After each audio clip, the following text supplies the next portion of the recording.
अब्दुल मियाँ की मौत के बाद उनके तीनों बच्चे अनाथ हो गए। अब उनके सर पर बाप का साया नहीं था। अब क्या होगा, कैसे हमारा घर चलेगा? दो जवान बेटियों की शादी भी करनी है। या अल्लाह, कुछ तो रहम कर। अम्मी, अब हमें ही बाहर जाकर काम करना होगा। पर तू क्या काम कर सकती है? मुझे तो बस एक ही काम अच्छे से आता है, खाना बनाना। क्यों ना हम एक बिरयानी सेंटर खोलें? पर उसमें तो बहुत पैसे लगेंगे आपा। पैसों की चिंता मत करो, मेरे ये गहने कब काम आएंगे। और एक बार सब कुछ ठीक हो जाए तो तुम लोग इसे मिलकर छुड़ा लेना। पर अम्मी, अब्बा ने ये आपके लिए खरीदे थे। बेटा, मेरी पहली जिम्मेदारी तुम सब हो। गहनों का क्या है, वो तो वापस भी बन जाएंगे। ठीक है। शिफा ने अपनी अम्मी के गहने ले लिए और उन्हें गिरवी रखकर उसे 20,000 रुपए मिले। उन पैसों से उन लोगों ने छोटा सा ठेला खरीद लिया और तीनों भाई बहन मिलकर उस ठेले पर काम करने लगे। ले लो गर्मा गर्म बिरयानी, जायका ऐसा कि उंगलियां चाटते रह जाओगे। ले लो गरम गरम बिरयानी। कई लोगों ने उनके ठेले की बिरयानी चखी और सभी को वो बिरयानी अच्छी लगी। वाह, क्या बिरयानी है, हमने कभी इतनी स्वादिष्ट बिरयानी नहीं खाई। हाँ, बहुत अच्छी बिरयानी है। शुक्रिया भाईजान, ये हमारी अम्मी का नुस्खा है, हमारी अम्मी की स्पेशल बिरयानी। बहुत अच्छी है। और देखते ही देखते उनका बिरयानी का ठेला चल पड़ा। अब लोगों की भीड़ लगने लगी। मुझे 2 बिरयानी पार्सल देना। ठीक है। मुझे भी दो। अब नदीम को लोगों को बुलाने की जरूरत नहीं थी। ठेले पर इतनी भीड़ रहती थी कि तीनों भाई बहन मिलकर ऑर्डर दिया करते थे। ये लीजिए आपका ऑर्डर। ये आपका। ये आपका। 1 महीने बाद शिफा अपने कमाए हुए रुपए गिन रही थी। ये लीजिए अम्मी, इस महीने का मुनाफा 20,000 रुपए। क्या? आपने सही सुना, 20,000 रुपए। इतने सारे पैसे? हमारी बिरयानी लोगों को बहुत पसंद आ रही है। ग्राहकों की हमेशा भीड़ लगी रहती है अम्मी। या अल्लाह, तेरा लाख लाख शुक्रिया। तूने मेरे बच्चों को कामयाबी अता फरमाई। शुक्रिया अम्मी, अगले महीने ही आपके गहने छुड़वा लेंगे हम, इंशाल्लाह। आज शिफा का परिवार बहुत खुश था। उनके अब्बा के इंतकाल के बाद पहली बार उनके घर में कुछ अच्छा हो रहा था। तीनों भाई बहन ने अपनी मेहनत जारी रखी और दिन दुगुनी और रात चौगुनी तरक्की करने लगे। ये सब हम तीनों की एकता की वजह से हो रहा है। बिल्कुल आपा। और हम हमेशा एक ही रहेंगे। हाँ, हमेशा। कुछ महीनों में तीनों ने ठेले से होटल बना लिया। नदीम काउंटर पर बैठा करता और शिफा और सना बिरयानी पकाया करती।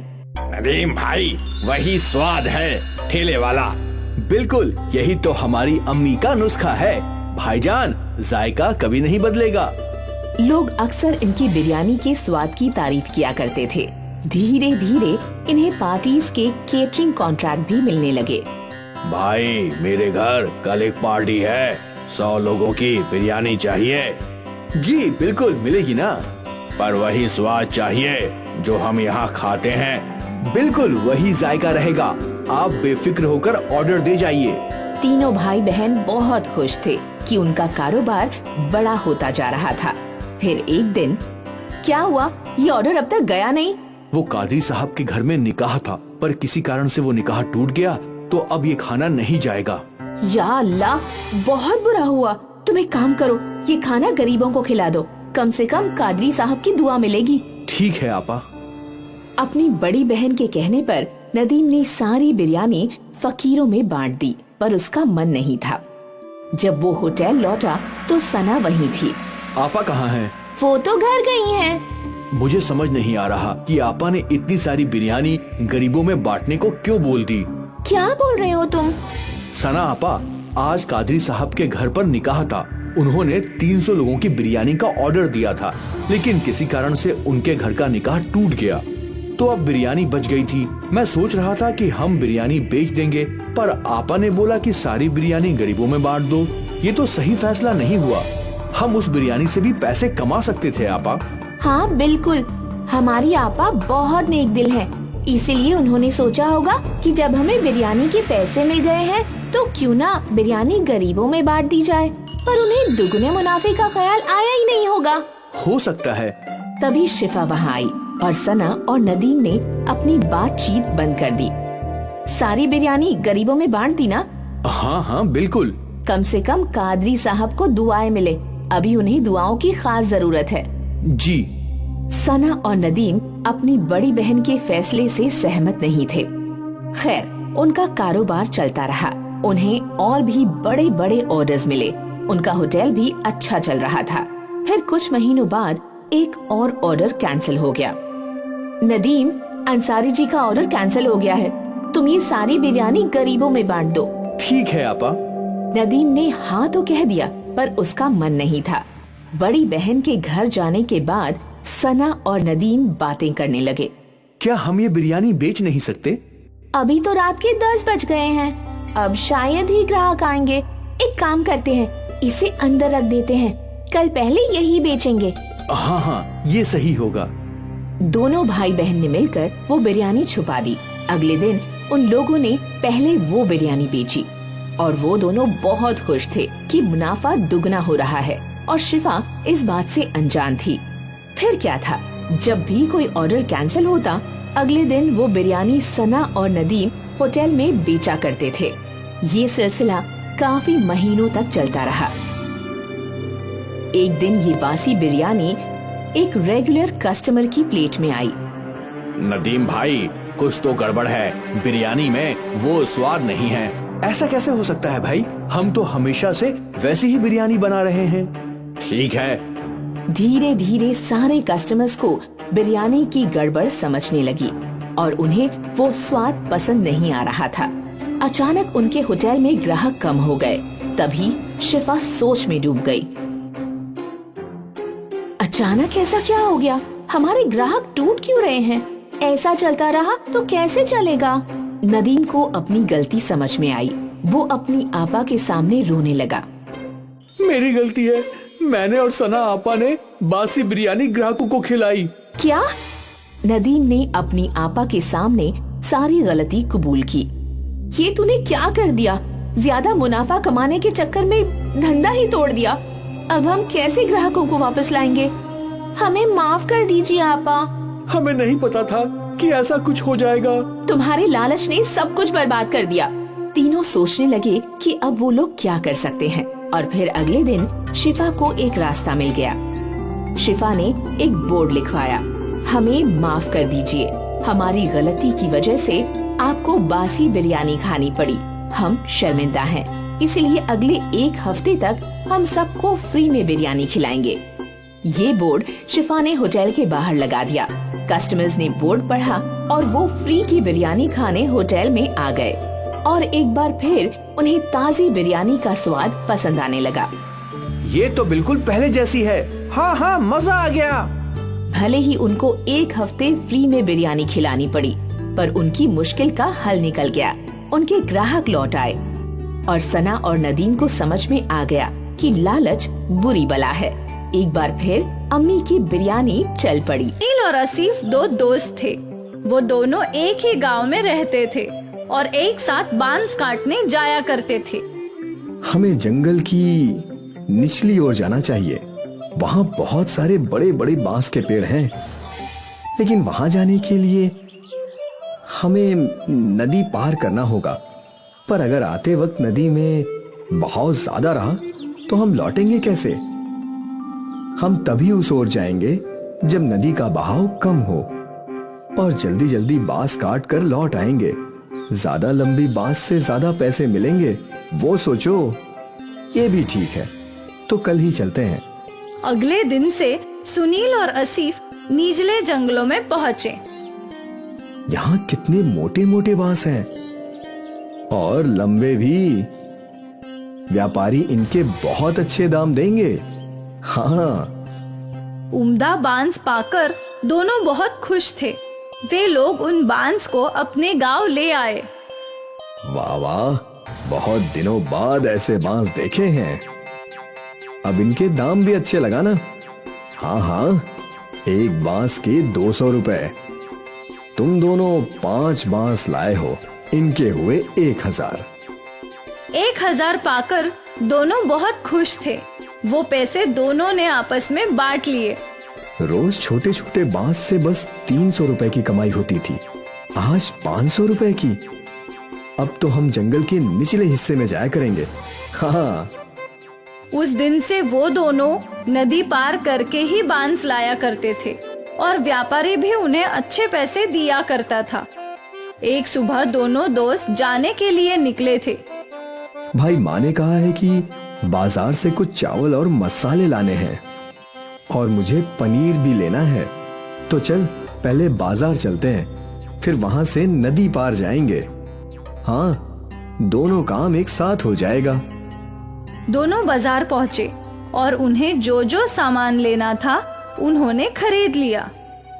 देख दोस्त, कितना ताजा पनीर मिला है।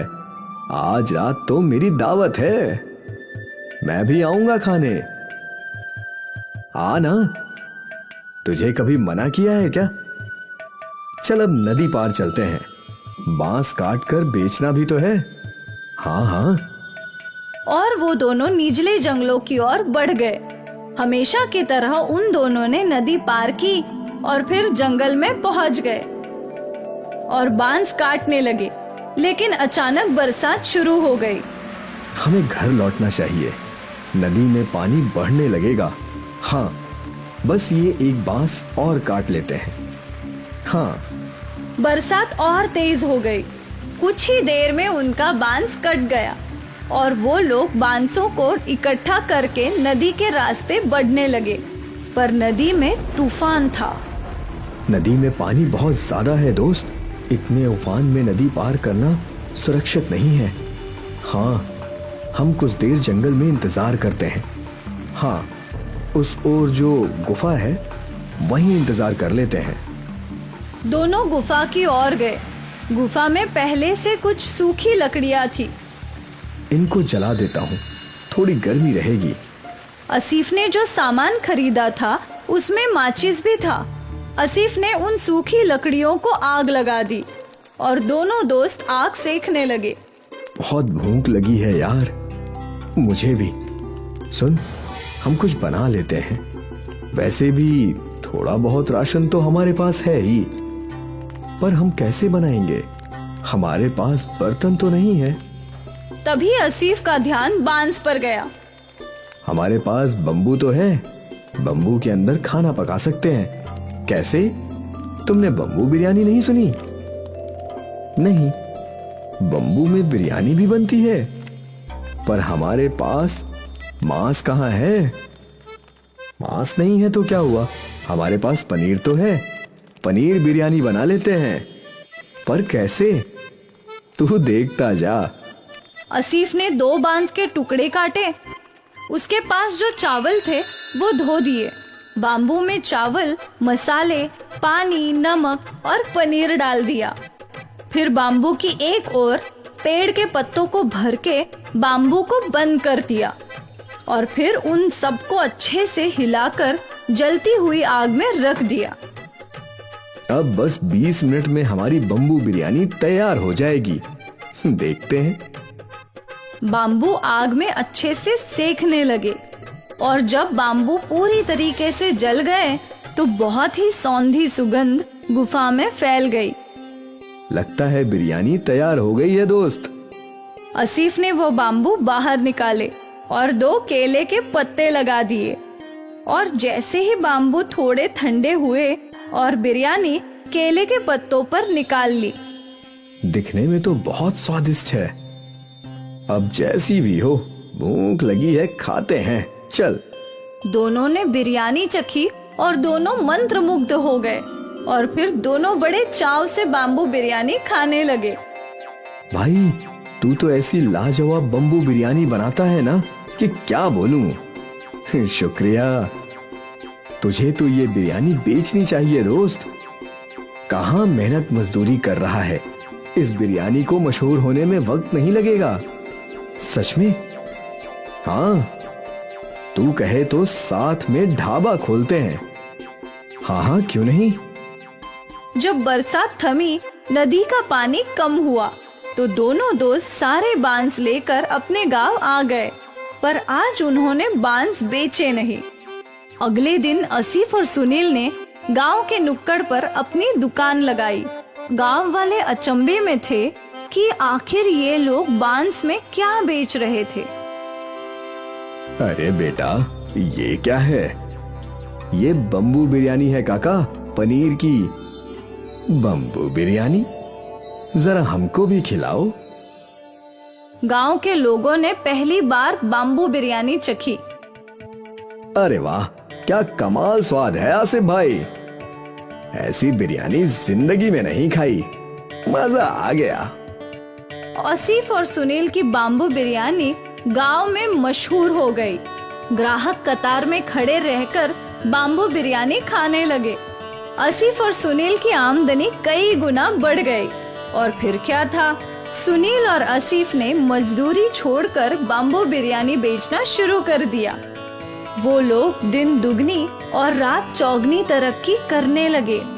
दूर दूर से लोग उनकी बाम्बू बिरयानी खाने के लिए आने लगे और देखते ही देखते उनका गांव में बहुत बड़ा होटल बन गया और दोनों अमीर भी बन गए। सोचा नहीं था कि कभी ये सब भी होगा। मैंने भी बिल्कुल नहीं सोचा था दोस्त। उस दिन वो बारिश हमारी किस्मत बदलने के लिए आई थी। हाँ, ना उस दिन बारिश आती और ना हम फंसते और ना ही हम कभी बम्बू बिरयानी बनाते। दोस्त, ये सब पहले से लिखा हुआ था। विधाता पहले से ही सबकी किस्मत लिख देता है। हम तो बस मोहरे हैं जो उसकी राह पर चलते हैं। बिल्कुल। बाम्बू बिरयानी ने आसिफ और सुनील की किस्मत बदल दी और उन दोनों को जिंदगी की बहुत बड़ी बात समझ आई। परेशानियों से ही नए रास्ते मिलते हैं और न जाने कब किस्मत कौन सा मोड़ ले ले।